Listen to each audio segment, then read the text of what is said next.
I have a super silly story for you, and it's about a little boy who got into trouble because he painted in places he shouldn't have. So he says to his mama, I ain't gonna paint no more.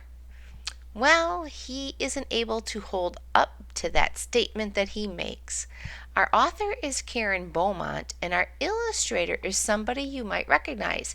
His name is David Catro. Now, you might recognize him as an illustrator for some other books like Molly Lou Mellon, Our Pirates Polite, I Want an Iguana, and he has a new series called Max Spaniel. He also has done some work in the movies and films like Horton Hears a Who and Despicable Me.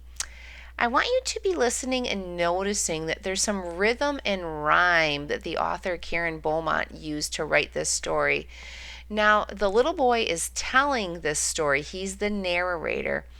You're going to also notice that the author uses large, bold font, and we need to know that the author wants us to read that part louder and have a lot of feeling when those words are read. You're also going to notice a technique that the illustrator uses. And in the story, there's not always going to be color on every page. That's done on purpose because the lack of color helps us know what the author's trying to say with the words. So pay special attention for that. So you're going to be listening for rhyming words to help you predict what's coming next. And you're going to also be noticing how those black and white pages support what the author's trying to say in the words. So here we go. I Ain't Gonna Paint No More by Karen Beaumont, illustrated by David Catro. I ain't gonna paint no more.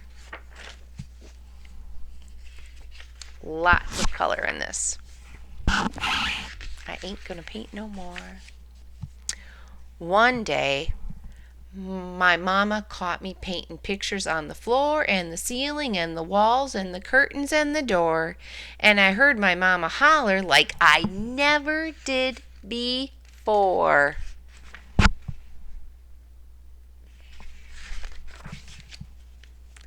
Ya ain't a gonna paint no more. Whoa.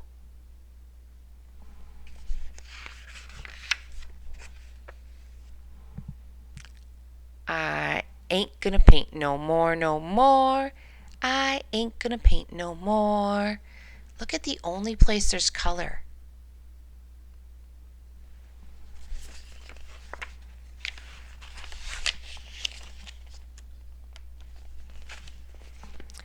That's what I say, but there ain't no way that I ain't gonna paint no more. Look at what he's doing.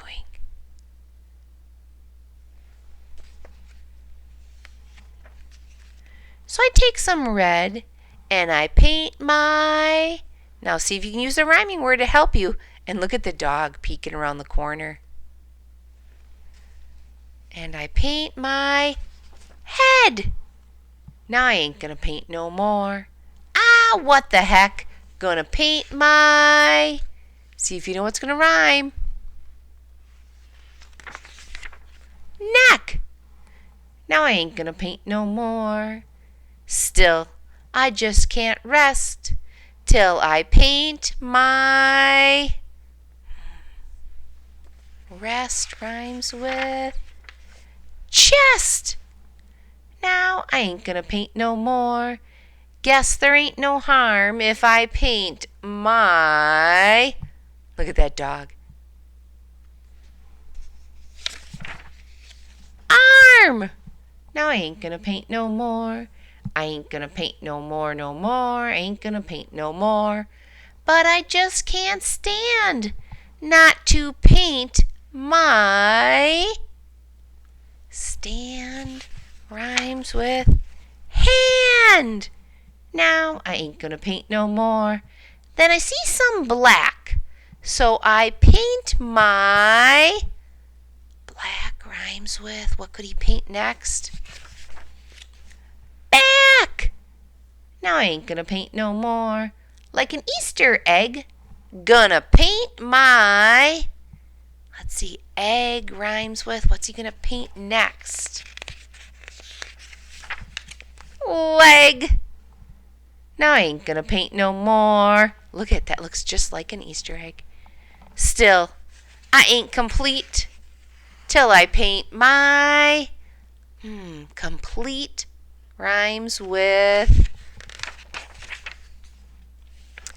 feet. Now I ain't gonna paint no more.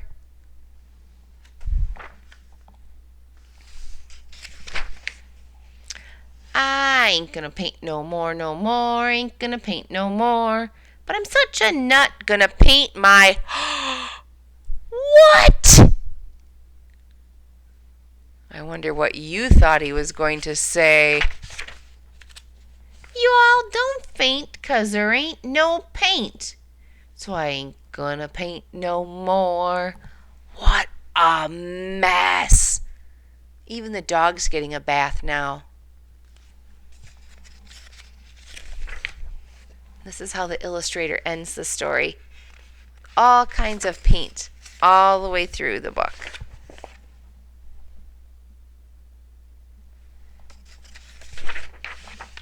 Now, I don't want you to think that I read this book so that you go off and paint all kinds of things that you shouldn't. What I want you to think about is, do you like humorous books? Kind of like this one that Karen Beaumont wrote.